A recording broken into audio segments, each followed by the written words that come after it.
Hello everyone, কেমন আছো সবাই? আশা করি অবশ্যই ভালো আছো, আর আমরাও খুব ভালো আছি। এই বৃষ্টির দিনে বাবু বায়না ধরেছে ওকে ম্যাগি বানিয়ে দিতে হবে, তাই জন্য বলি তাহলে ম্যাগি বানানো যাক। আর বাড়িতে ছিল কিছু সবজি, যেমন বাঁধাকপি, গাজর, এগুলো কেটে দিতে বললাম মাকে, আর সাথে সাথে পেঁয়াজ, কাঁচা লঙ্কাও কেটে দিতে বললাম। একটু ঝাল ঝাল ম্যাগি বানাবো। তো ঝাল ঝাল ম্যাগি বানাবার জন্য এখানে আমি সবজিগুলো ভালো করে ভেজে নিচ্ছি। সাদা তেলে একটু নুন দিয়ে সবজিগুলো ভেজে নিয়ে এতে দিয়ে দেব পেঁয়াজ, আর এদিকে ম্যাগিগুলো বাবু কেটেই রেখে দিয়েছে, আর এগুলো শুধু দেওয়ার পালা। তো সবজি মোটামুটি ভাজা হয়ে গেছে, এবার সবজির মধ্যে দিয়ে দেব পেঁয়াজ, আর তার সাথে কেটে রাখা অল্প পরিমাণে কাঁচা লঙ্কা, কারণ বাচ্চা মানুষ ও তো খেতে পারবে না, ঝালেতে উয়া করবে। তো যাই হোক, এখানে সবজিগুলো ভাজা হয়ে গেছে, সাথে একটু টমেটোও দিয়ে দিয়েছিলাম। এবারে ম্যাগিগুলো ভালো করে ভেঙে সবজির মধ্যে দিয়ে দেব, আর ম্যাগির মশলাগুলোও কেটে তারপর সবজিতে দিয়ে দেব।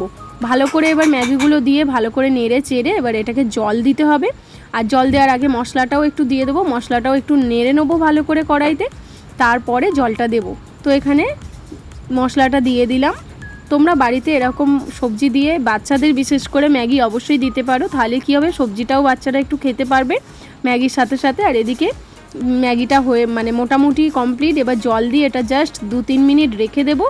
2-3 মিনিট এটাকে সেদ্ধ করে নিলেই ম্যাগিটা আমাদের কমপ্লিট হয়ে যাবে।